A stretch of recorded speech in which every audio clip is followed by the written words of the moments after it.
বহু বছর পর বাংলাদেশের মাটি স্পর্শ করল রায়ান কাদেরী। চৌধুরী বাড়িতে প্রথম প্রবেশ করলেন সালমা আর মিশা। রায়ানের আসতে কিছুটা দেরি হবে।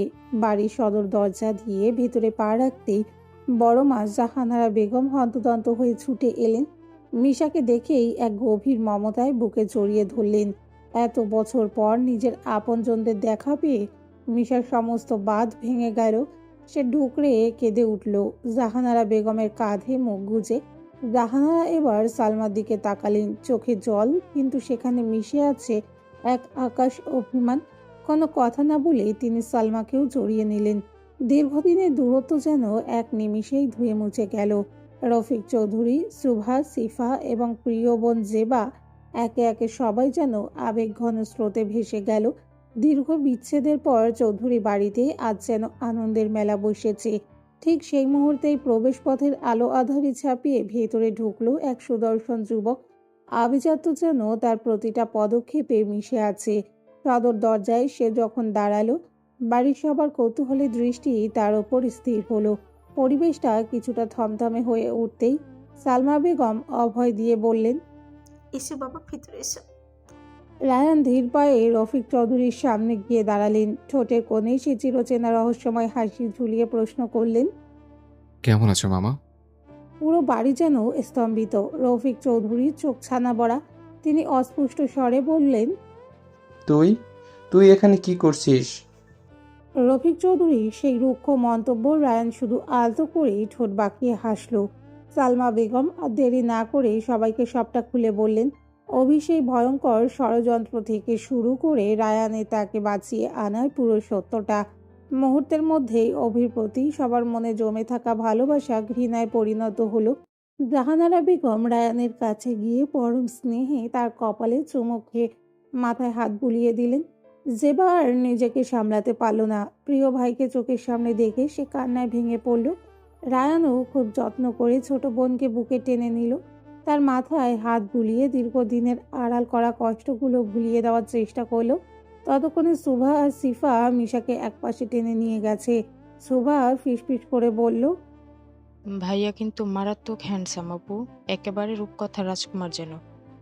সিফা যোগ করলো, আর চোখগুলো দেখেছো? মনে হয় আস্ত একটা নীল সমুদ্র লুকিয়ে আছে ওখানে। সুভা হাসতে হাসতেই বলে ফেলল, উফ মিশা আপু, আমার তো ভীষণ হিংসা হচ্ছে তোমায় দেখে। এমন রাজপুত্রকে হাতছাড়া করতে মন চাইছে না একদম। ইচ্ছে করছে আমি নিয়ে নিই। ওর কথায় সিফা আর জেবাও যোগ দিলে ঘরে হাসির রোল পড়ে গেল। মিশা আর চোখে রায়ানের দিকে একবার তাকালো। রায়ানের সেই অদ্ভুত নীল চোখ আর শান্ত আভিজাত্য দেখে মনের এক কোণে বিদ্যুৎ খেলে গেলেও মুখে তা স্বীকার করার পাত্রী সে নয়। মনে মনে গাল ফুলিয়ে ভাবল, রাজকুমার না ছাই, একটা আস্ত ভিলেন। সিঁড়ির নিচে দাঁড়িয়ে এতক্ষণ সবটা শুনছিল আহান। জাহানারা বেগম ছেলেকে দেখে কাছে ডাকতেই আহান এগিয়ে এলো। রায়ান আর আহানের চোকাচুকি হতেই এক অদ্ভুত ভ্রাতৃত্বের আভা ছড়িয়ে পড়ল। রায়ান স্মিত হেসে হাত বাড়িয়ে দিল হ্যান্ডশেকের জন্য। আহানও হাসি মুখে সেই হাত ধরল। দুই সুঠাম যুবকের এই সৌহার্দ্য যেন চৌধুরী বাড়ির দীর্ঘদিনের গুমোট ভাবটা এক নিমিষেই কাটিয়ে দিল। ঠিক সেই মুহূর্তে ওপর থেকে নেমে এলো এক পরীর মতো সুন্দরী মেয়ে। পরনে হালকা রঙের শাড়ি, শান্ত স্নিগ্ধ চেহারায় আভিজাত্যের ছাপ। মিশা তার দিকে অপলক তাকিয়ে রইল। শিফা কুনোই দিয়ে মিশাকে খোঁচা মেরে বলল, আপু, ইনি নীলা, আহান ভাইয়ের বউ, আমার প্রিয় ভাবি। এসো পরিচয় করিয়ে দিই। শিফা এক প্রকার টেনেই মিশাকে নীলার সামনে নিয়ে গেল। মিশা মুচকি হেসে নীলার দিকে তাকিয়ে রইল। অদ্ভুত এক অনুভূতি খেলা করছে তার ভেতর। একটা সময় নীলার কথা শুনলেই মিশার বুকের ভেতরটা হু হু করে উঠত। এক তীব্র যন্ত্রণায় নীল হয়ে যেত মন। অথচ আজ নীলা এই বাড়ির বউ, আহানের পাশে তাকে মানিয়েছ চমৎকার। তবুও মিশার ভেতরে আর সেই পুরনো ব্যথা ছিটে ফোটাও নেই। মিশা মনে মনে ভাবল, রায়ান কাদেরী কি কোনো জাদুঘর? সে কি তার বেপরোয়া ভালোবাসা দিয়ে আমার বুকের সব ক্ষত মুছে দিয়েছে? কিভাবে সম্ভব হলো এটা? ঠিক তখনই রায়ানের নজর পড়ল মিশার ওপর। মিশা তাকে ভাবছে। বুঝতে পেরে রায়ান সবার অলক্ষ্যে বাঁকা হেসে মিশার দিকে তাকিয়ে আলগোছে একটা চোখ মারল। সেই উইঙ্ক দেখে মিশার গাল মুহূর্তেই আপেলের মতো লাল হয়ে উঠল। সে লজ্জা আর অস্বস্তি নিয়ে সাথে সাথে চোখ নামিয়ে নিল। নীলা পরম মমতায় মিশার হাত ধরল। মিশা, তোমার কথা অনেক শুনেছি, আর সামনে দেখে খুব ভালো লাগলো। এরপর সে সালমা বেগমের কাছে গিয়ে কুশল বিনিময় করলো। বাড়ির বউ হিসেবে নীলা স্নিগ্ধ আচরণে সবাই মুগ্ধ। রায়ান তখন আড্ডা জমিয়েছে আহান আর রফিক চৌধুরীর সাথে। তবে তার একজোড়া নীল চোখ বারবার খুঁজে ফিরছিল মিশাকে। মিশাও বুঝতে পারছিল এই এত কিছুর মাঝেও কেউ একজন সারাক্ষণ তাকে তার দৃষ্টির আড়ালে আগলে রাখছে। পরদিন যেন চৌধুরী বাড়ির আকাশ জুড়ে খুশির নতুন একটা রং লাগলো। জাপান থেকে উড়াল দিয়ে রাহাত, অহনা আর তাদের বাবা বাংলাদেশের মাটিতে পা রাখলেন। সাথে নীরব আর তার জীবনের স্পেশাল মানুষ হিজুতি। তারা আপাতত রাহাতের নিজেদের বাড়িতে উঠলেও পরদিন সকালেই সপরিবারে হাজির হলেন চৌধুরী বাড়িতে। উদ্দেশ্য একটাই, রাহাত আর জেবার অনেক দিনে ঝুলে থাকা সম্পর্কের একটা সুন্দর পরিণতি দেওয়ার। দুই পরিবারের সম্মতিতে খুব শীঘ্রই বিয়ের দিন তারিখ পাকা হয়ে গেল। পুরো বাড়িতে যখন উৎসবের আমেজ, রাহাত তখন সুযোগ খুঁজছিল কিভাবে সবার চোখ ফাঁকি দিয়ে একবার তার হবু গিন্নির সাথে একান্তে দেখা করা যায়। বাড়ির পেছনে বাগানে বেলি ফুলের ঝোপের পাশে একা দাঁড়িয়েছিল জেবা। পরনে হালকা গোলাপি রঙের শাড়ি, হাতে কাছের চুড়িগুলো মিষ্টি শব্দ করছে। হঠাৎ পেছন থেকে ভারী তপ্ত নিঃশ্বাসের ছোঁয়া পেতেই জেবা চমকে উঠল। ঘাড় ঘুরিয়ে দেখলো রাহাত দাঁড়িয়ে, চোখে একরাশ গভীর ভালোবাসা। রাহাত হাসলো, সে চিরচেনা দুষ্টুমি মাখা হাসি। কি ব্যাপার জেবা ম্যাডাম, বিয়ের তারিখ ঠিক হতে না হতেই কি আমাকে ভুলে যাওয়ার প্র্যাকটিস শুরু করে দিলেন? জেবা লজ্জায় লাল হয়ে মাথা নিচু করলো। আপনাকে ভোলা কি এতই সহজ? আপনি তো জেদ করে আমাদের জীবনের সবটা দখল করে নিয়েছেন। রাহাত এক পা এগিয়ে জেবার খুব কাছে গিয়ে দাঁড়ালো। জেবার কাচের চুড়ি পরা হাতটা আলতো করে নিজের হাতের মুঠোয় নিয়ে বলল, এই জেদটা না থাকলে কি আজ তোমাকে নিজের করে পেতাম? জানো জেবা, জাপানে প্রতি রাত আমি শুধু তোমার কথা ভেবেই কাটিয়েছি। মনে হতো কখন তোমাকে আমার বাড়ির বউ করে নিয়ে যাব। জেবা অস্পষ্ট স্বরে বলল, ভাইয়া যদি সেদিন আমাদের পাশে না থাকতো তবে হয়তো আজ আমরা এইভাবে দাঁড়াতে পারতাম না। রাহাত জেবার চিবুকটা উঁচিয়ে ধরে তার চোখের দিকে স্থির দৃষ্টিতে তাকালো। রায়ান শুধু তোমার ভাই নয়, ও আমার সবচেয়ে বড় ভরসা। ও জানে আমি তোমাকে কতটা ভালোবাসি। রাহাত নিচু স্বরে জেবার কানের কাছে মুখ নিয়ে ফিসফিস করে বলল, বিয়েটা হয়ে গেলেই তোমাকে নিয়ে এমন এক জায়গায় যাব যেখানে শুধু নীল আকাশ আর সমুদ্র থাকবে। জেবা হেসে উঠল, তার চোখের কোণে আনন্দের জল। আমি কোথাও যেতে চাই না রাহাত, আপনার এই মায়ার বাঁধনে আমি সারা জীবন বন্দি থাকতে চাই। রাহাত তখন পকেট থেকে ছোট একটা ভেলভেট বক্স বের করলো। ভেতরে হীরা বসানো চমৎকার একটা আংটি। জেবার অনামিকায় সেটা পরিয়ে দিয়ে কপালে একটা দীর্ঘ ভালোবাসার চুমু এঁকে দিল সে। এই স্পর্শে কোনো কামনার লেশ ছিল না, ছিল আজন্মের এক পবিত্র অঙ্গীকার। দূর থেকে এই দৃশ্যটা দেখে রায়ান আর মিশা একে অপরের দিকে তাকালো। রায়ান মিশার কাঁধে হাত রেখে নিচু স্বরে বলল, দেখলো তো ডার্ক মেরি, ভালোবাসা যখন সত্যি হয় তখন পুরো পৃথিবী তাকে মেলাতে ব্যস্ত হয়ে পড়ে। মিশা দীর্ঘশ্বাস ফেলল। তার মনে হলো আর সত্যিই চৌধুরী বাড়ি তার হারানোর প্রাণ ফিরে পেয়েছে। সেদিন বিকেলটা ছিল অন্যরকম। শরতের নীল আকাশে সাদা মেঘের ভেলা। রায়ান তার কালো রঙের হেভি বাইকটা নিয়ে মিশাকে নিয়ে বেরিয়ে পড়ল। ঢাকার কোলাহল ছেড়ে তারা যখন গ্রিন ভ্যালির এক নির্জন পথে এসে থামল, মিশার চোখ ছানা বড়া। সামনে দাঁড়িয়ে আছে এক অসম্ভব সুন্দর বাগান বাড়ি, শ্বেত পাথরের কারুকাজ করা বিশাল গেট, যার উপর সোনালী অক্ষরে লেখা নিঝুম অরণ্য। রায়ান বাইক থেকে নেমে হেলমেট খুলে এক ঝাঁক চুল ঝাঁকিয়ে মিশার দিকে তাকালো। তার ঠোঁটে সেই মায়াবী হাসি। দেখ তো পাখি, বাড়িটা পছন্দ হচ্ছে কিনা তোর? মিশা মন্ত্রমুগ্ধের মতো তাকিয়ে রইল। বাড়িটির চারোপাশ দিয়ে লতানো মাধবী লতা আর কৃষ্ণচূড়ার গাছ। সামনের বাগানটা যেন এক টুকরো জান্নাত। সে অস্পষ্ট স্বরে বলল, হ্যাঁ, অসম্ভব সুন্দর। রায়ান মিশার খুব কাছে এসে তার কানের কাছে মুখ নিয়ে ফিসফিস করে বলল, এখানে আমরা আমাদের নিজস্ব এক পৃথিবী গড়ে তুলব। এটা তোর বাড়ি মিশা, তোর স্বামীর দেওয়া তোর একান্ত আপন ঠিকানা। মিশা রায়ানের দিকে তাকাতেই তার ডাগর মায়াবী চোখের সাথেই সেই নীল গভীর চোখের সংঘর্ষ হলো।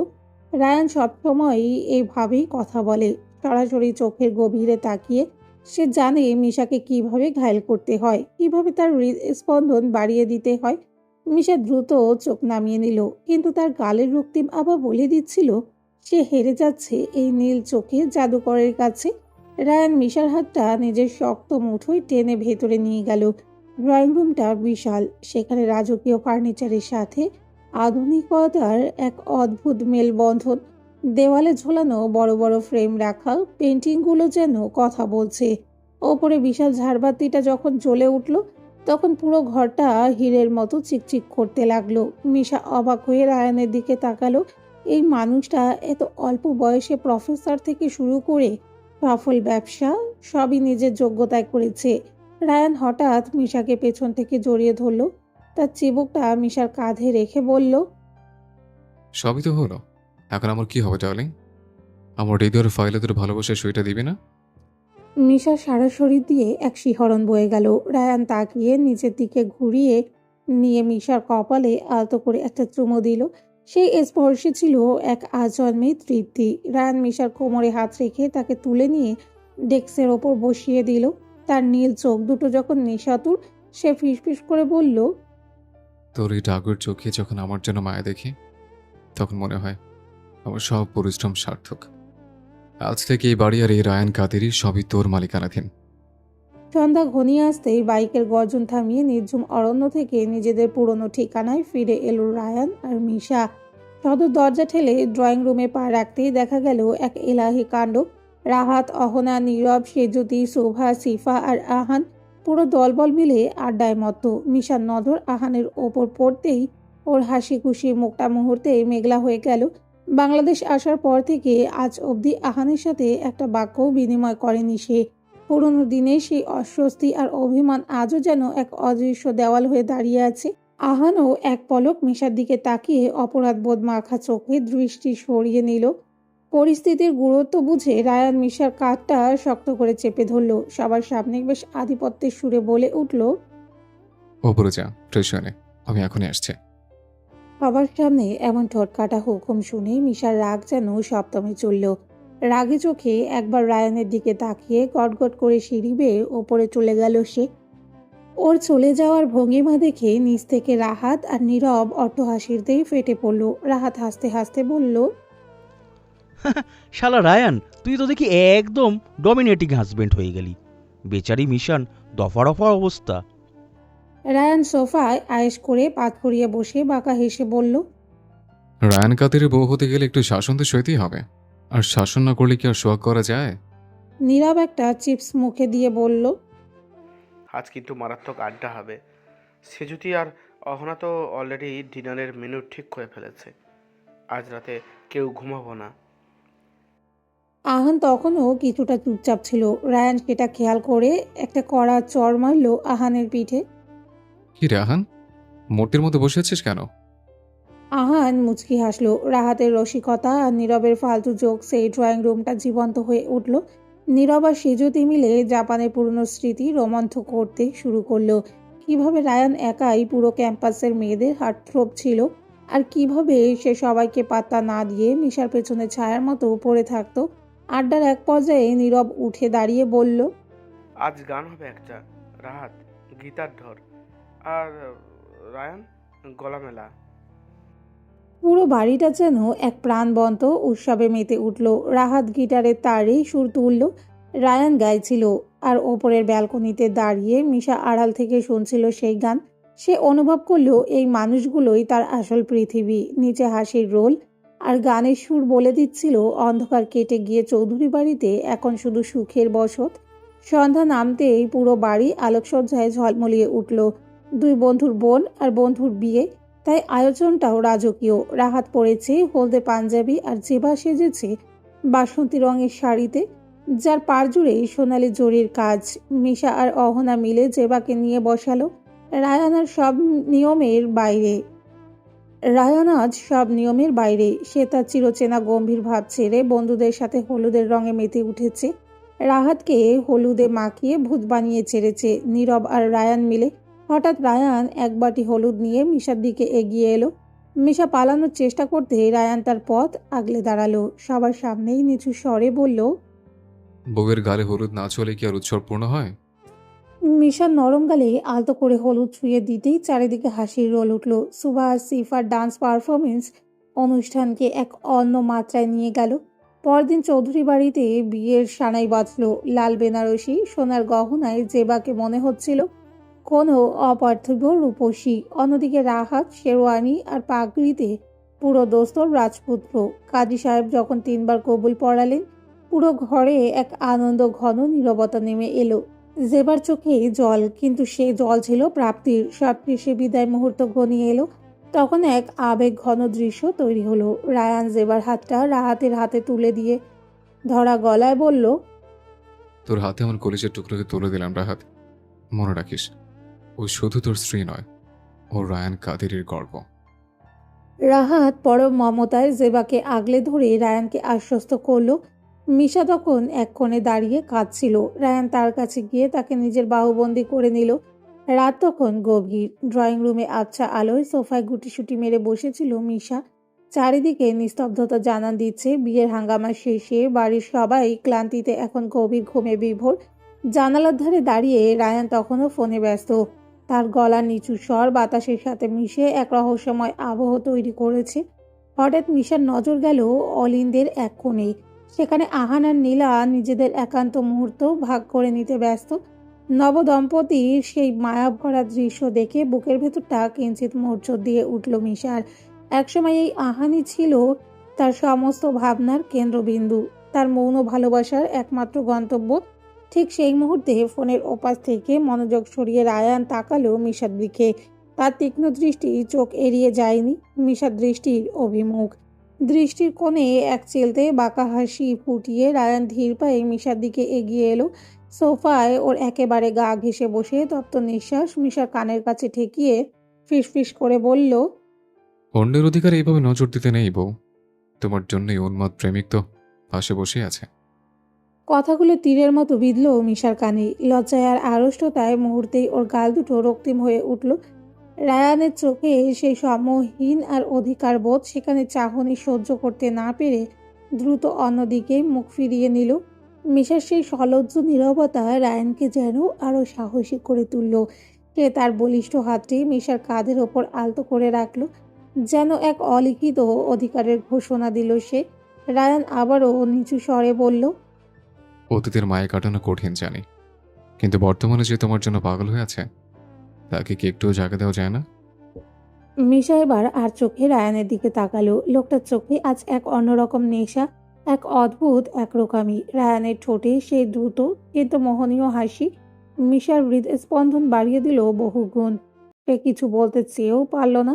তার আগেই রায়ান তার আঙ্গুল দিয়ে মিশার চিবুক ছুঁয়ে মুখটি নিজের দিকে ফেরালো। চোখের পলক পেলে কৌতুক ভরা কণ্ঠ যোগ করলো, চলো রুমে যাই। অন্যের প্রেম দেখে দীর্ঘশ্বাস ফেলেছে নিজের প্রেমিকের পাগলামি সহ্য করা অনেক বেশি রোমাঞ্চকর। মিশা আর নিজেকে সামলাতে পারল না। দ্রুত উঠে দাঁড়িয়ে দ্রুত পায়ে নিজের ঘরের দিকে হাঁটা দিল। রায়ান পেছনে তাকিয়ে সেই একই বাঁকা হাসি হাসলো, যেন সে জানতো এই খেলায় জয়টা আজ তারই হতে চলেছে। রাহাত আর জেবার বিদায় পর্ব শেষ করে রায়ান আর মিশা ফিরে এলো তাদের সেই স্বপ্নের আস্তানা। নিঝুম অরণ্যতে চারিদিকে রাতের নিস্তব্ধতা, শুধু ঝিঝি পোকার ডাক আর বাগান থেকে ভেসে আসা শিউলি ফুলের ঘ্রাণ। ড্রয়িং রুমে আয়েশ করে বসে রায়ান দামি মদের বোতল খুলে গ্লাসে ঢালছিল। ওপরে ব্যালকনি থেকে মিশা সবটা দেখছিল। সে সরাসরি কিছু না বলে একটা দুষ্টুমি ভরা বুদ্ধি আটলো। কানের কাছে ফোনটা ধরে সুভার সাথে কথা বলার ভান করে একটু জোরে জোরেই বলতে লাগলো, জানিস সুভা, আমি না সবসময় স্বপ্ন দেখতাম আমার বর হবে খুব পরিচ্ছন্ন, যে মদ গাঁজার মতো এইসব নোংরা জিনিস ছোবে না। এখন ভাবছি কেউ যদি এসব গোবর খাওয়া চিরতরে ছেড়ে দেয়, তবে তাকেই ভালোবাসি বলা যায়, মানে যাবে কিনা সেটা ভেবে দেখবো না হয়। কথাটা শেষ করেই মিশা আর চোখে নিচের দিকে তাকালো। রায়ান মদের গ্লাসটা ঠোঁটের কাছে নিয়েও থেমে গেল। সে বুঝতে পারলো এই পরোক্ষ তীরটা তার দিকে ছোড়া হয়েছে। রায়ান ঠোঁট কামড়ে হেসে গ্লাস আর বোতলটা সাইড টেবিলে সরিয়ে রাখলো। ওপরের দিকে তাকিয়ে ফিসফিস করে বলল, নাটকটা মন্দ ছিল না ডার্লিং। কিন্তু এই কথাটা কি সরাসরি বলা যেত না? আরে পাগলি, আমার সবচেয়ে বড় নেশা তো তুই। যেখানে তোর মতো এত বড় নেশা আমার জীবনের সাথে জড়িয়ে গেছে, সেখানে এসব তুচ্ছ নেশাকে চিরতরে ওয়ালাইকুম আসসালাম। রায়ান দ্রুত পায়ে সিঁড়ি বেয়ে উপরে উঠে এলো। মিশা পালানোর আগেই রায়ান তাকে ব্যালকনির দেওয়ালের সাথে চেপে ধরল। চাঁদের আলোয় রায়ানের নীল চোখ দুটো এখন আর হিংস্র নয়, বরং নেশাতুর ভালোবাসায় টলমল করছে। রায়ান মিশার কোমরে দুই হাত রেখে নিজের একদম কাছে টেনে নিল। তার তপ্ত নিঃশ্বাস মিশার ঘাড়ের কাছে আছড়ে পড়ছে। মিশা কাঁপতে কাঁপতে বলল, কি কি করছেন? ছাড়ুন। কেন ছাড়বো? রায়ান মিশার কানের লতি ছুঁয়ে ফিসফিস করল, এইমাত্র কে যেন বলল নেশা ছাড়লে ভালোবাসার কথা ভেবে দেখবে। নেশা তো ছেড়ে দিলাম, এবার ভালোবাসার কিস্তিটা বুঝিয়ে দিয়ে যান। মিশা লজ্জায় রায়ানের বুকে মুখ লুকালো। রায়ান তার চিবুকটা আলতো করে উঁচিয়ে ধরে মিশার ভেজা ঠোঁটের দিকে তাকালো। মিশার ডাগর চোখ দুটো এখন একরাশ আত্মসমর্পণ। রায়ান ধীরে ধীরে মিশার কপালে দুই গালে আর অবশেষে তার কম্পিত ঠোঁটে গভীর এক চুম্বন এঁকে দিল। সেই চুম্বনে কোনো জোর ছিল না, ছিল সারা জীবনের জন্য মিশাকে নিজের করে নেওয়ার এক পবিত্র অঙ্গীকার। রায়ান মিশাকে পাজাকোলা করে তুলে নিল। ঘরের ভেতরে নরম নীল আলো জ্বলছে। রায়ান তাকে বিছানায় শুয়ে দিয়ে নিজে তার উপর ঝুঁকে এলো। মিশার অবাধ্য চুলগুলো সরিয়ে দিয়ে বলল, তোর এই ভালোবাসি শব্দটা শোনার জন্য আমি 1000 বছর অপেক্ষা করতে পারি। বাইরে তখন ঝিরঝিরে বাতাস বইছে আর ঘরের ভেতরে দুই হৃদয় এক হয়ে মিলেমিশে যাচ্ছিল এক নতুন ভোরের প্রত্যাশায়। কয়েক মাস পর রাত তখন গভীর। রায়ানের বিশাল শরীরটা বিছানায় উপুর হয়ে পড়ে আছে। সে গভীর ঘুমে আচ্ছন্ন। মিশা আলতো পায়ে এগিয়ে এলো। রায়ানের এই শান্ত রূপটা বড় প্রিয় তার। সে মেঝেতে হাঁটু গেড়ে বসে পরম মমতায় রায়ানের এলোমেলো চুলে হাত রাখলো। কিন্তু রায়ান কাদেরে কি অত সহজে ঘুমায়? মিশার হাতের স্পর্শ লাগা মাত্রই সে বিদ্যুৎ বেগে চোখ মেলল। মিশা ভয়ে এক ঝটকায় হাত সরিয়ে নিতে চাইল, কিন্তু রায়ান ততক্ষণে লাফিয়ে নিচে নেমে মিশার একদম গা ঘেঁষে বসেছে। মিশা গম্ভীর হওয়ার অভিনয় করে মুখ শক্ত করে বসে রইল। রায়ান হঠাৎ নিজের কানটা মিশার ঠোঁটের কাছে এলিয়ে দিয়ে বলল, কে? কি বললে? আমি ঠিক শুনতে পাইনি। মিশা আকাশ থেকে পড়ল। অদ্ভুত, আমি তো কিছু বলিনি, শুনবেন কোত্থেকে? রায়ান নাছরবান্দা। সে নেশাতুর চোখে তাকিয়ে বলল, না না, তুমি বলেছ। তোমার এই চোখ দুটো আমায় কিছু বলেছে, কিন্তু আওয়াজটা আমি কানে নিতে পারিনি। প্লিজ এবার একটু মুখে বলো না। কি বলবো? মিশার কণ্ঠে লুকানো লজ্জা। রায়ান এবার মিশার কানের লতির কাছে মুখ নামিয়ে ফিসফিস করল, আর ওই যে ইংরেজিতে 3টি ওয়ার্ড দিয়ে কে যেন একটা গালি দেয় না, সে 3 ওয়ার্ডের গালিটা আমায় দাও প্লিজ। গালি দাও বউ। ও বউ, দাও না একবার। লক্ষ্মী বউ আমার, একবার দাও সেই মিষ্টি গালিটা। রায়ানের এমন পাগলামি আর গালির আবদার শুনে মিশা আর সিরিয়াস থাকতে পারল না। তার ঠোঁটে হাসি ফুটে উঠল। সে ধীরে রায়ানের আরো কাছে এগিয়ে গেল। তারপর রায়ানের কানে ঠোঁট ছুঁয়ে ফিসফিস করল। I love you. রায়ানের শরীরে প্রতিটি রক্তকণিকায় যেন শিহরণ বয়ে গেল। সে অস্পষ্ট স্বরে বলল, আবার বলো। I love you, I love you, I love you. Misha বারবার বলতে লাগলো। রায়ান তাকে দুই হাতে জড়িয়ে ধরে নিজের বুকের মাঝে পিষে ফেলতে চাইল। ঠিক সেই মুহূর্তে মিশা রায়ানের হাতে প্রেগনেন্সি টেস্ট কিট তুলে দিল। তা পজিটিভ দেখে এক মুহূর্তের জন্য রায়ান কাদেরের সময় থমকে গেল। যে মানুষটা এক সময় বন্দুকের নল আর রক্তের গন্ধে দিন কাটাতো, যার জীবন ছিল এক দিশেহারা ঝড়ের মতো, আজ তার হাতে জীবনের শ্রেষ্ঠ সংবাদ। রায়ান অবিশ্বাসের দৃষ্টিতে কিটটার দিকে তাকালো। তারপর মিশার পেটের দিকে তার নীল চোখ দুটো আজ খুশিতেই টলমল করে উঠল। রায়ান মিশাকে সজোরে জড়িয়ে ধরে শূন্যে ঘুরিয়ে ফেলল।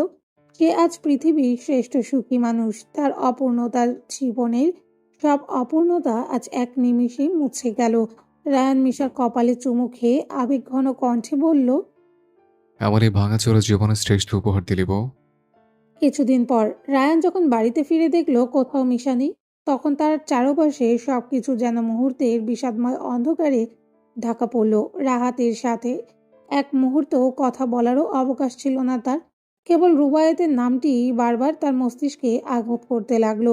অভি কারাগারে যাওয়ার প্রতিশোধ আর রায়ানের ফিরে আসার গ্লানি, সব মিলিয়ে রুবায়েত যে এক ভয়ঙ্কর ছক কষেছে। তা রায়ানের অভিজ্ঞ মস্তিষ্ক সহজেই ধরে নিল। উন্মাদের মতো বাইক ছুটিয়ে প্রথমে রুবায়েতের বাড়ি গেলেও সেখানে তাকে পাওয়া যায়নি। কিন্তু রায়ান কাদেরই দম্বার পাত্র নয়। নিজের পুরনো নেটওয়ার্ক ব্যবহার করে সে খুঁজে বের করলো শহরের উপকণ্ঠে রুবায়েতের এক পরিত্যক্ত গোপন কারখানা। ধুলোবালি আর ঘুটঘুটে অন্ধকার কারখানার ভেতরে ঢুকতেই রায়ানের চোখে পড়ল এক করুণ দৃশ্য। কারখানার মাঝখানে একটি চেয়ারে মিশাকে দড়ি দিয়ে আষ্টে পৃষ্ঠে বেঁধে রাখা হয়েছে, তার মুখে কাপড় দিয়ে বন্ধ করা। চোখ দুটো ছলছল করছে এক অজানা আতঙ্কে। মিশাকে এভাবে দেখে রায়ানের শরীরে প্রতিটি রক্তকণিকা যেন ফুটতে শুরু করলো। ঠিক সেই সময় কারখানার ওপরে ভাঙা রেলিং থেকে ভেসে এলো এক পৈশাচিক হাসির শব্দ। রুবায়েত হাততালি দিতে দিতে সিঁড়ি দিয়ে নেমে এলো, তার চোখে মুখে এক চরম তৃপ্তির ছাপ।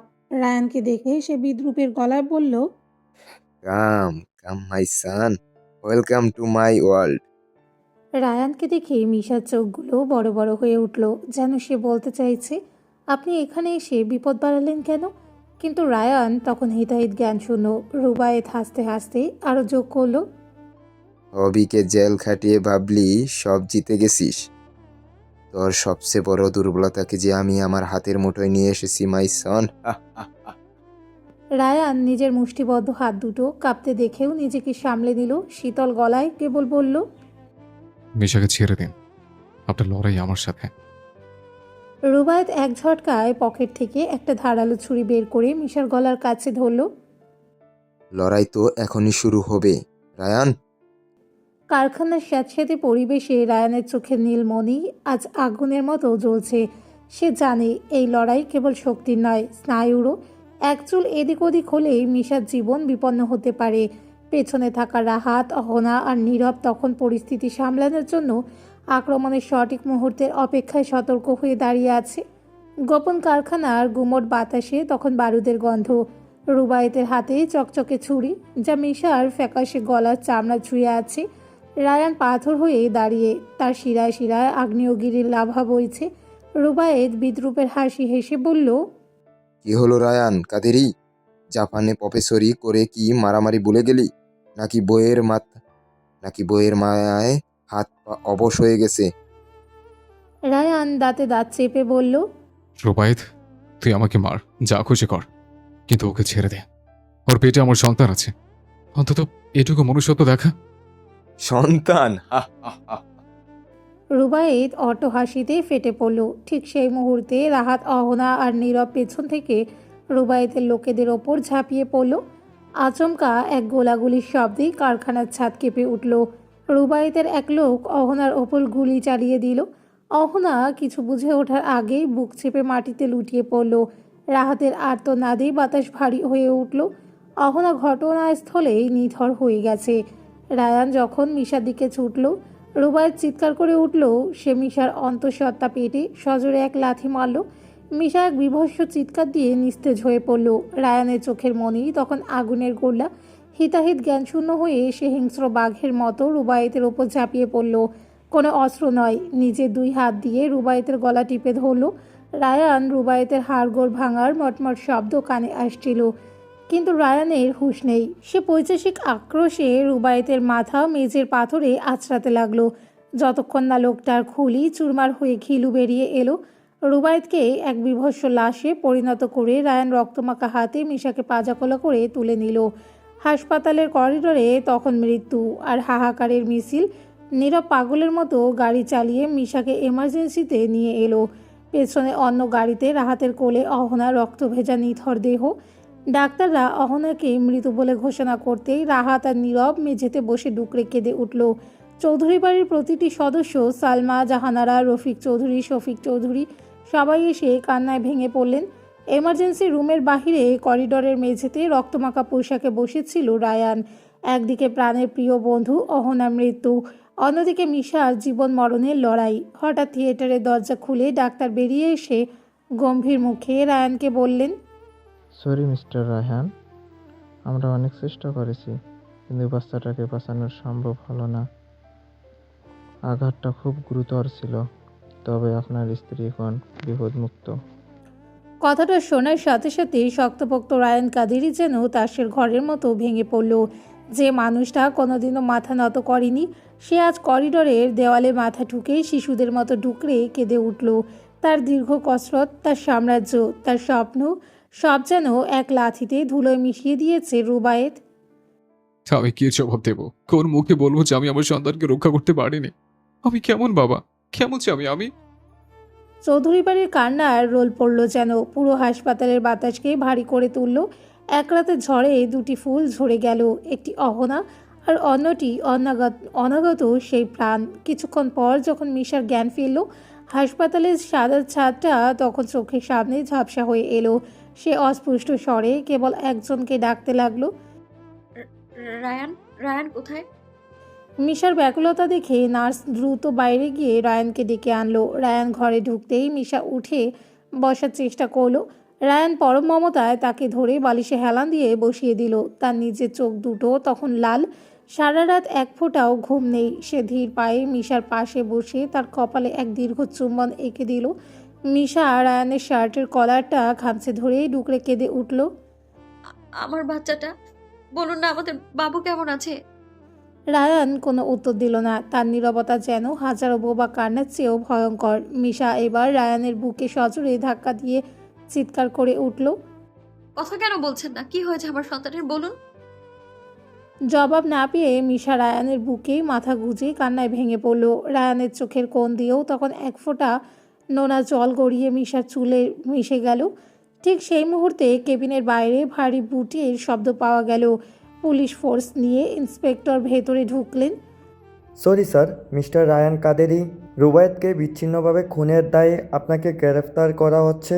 আপনাকে আমাদের সাথে থানায় যেতে হবে। রাহাত আর নীরব পুলিশের সামনে দাঁড়িয়ে আপ্রাণ বোঝানোর চেষ্টা করলো।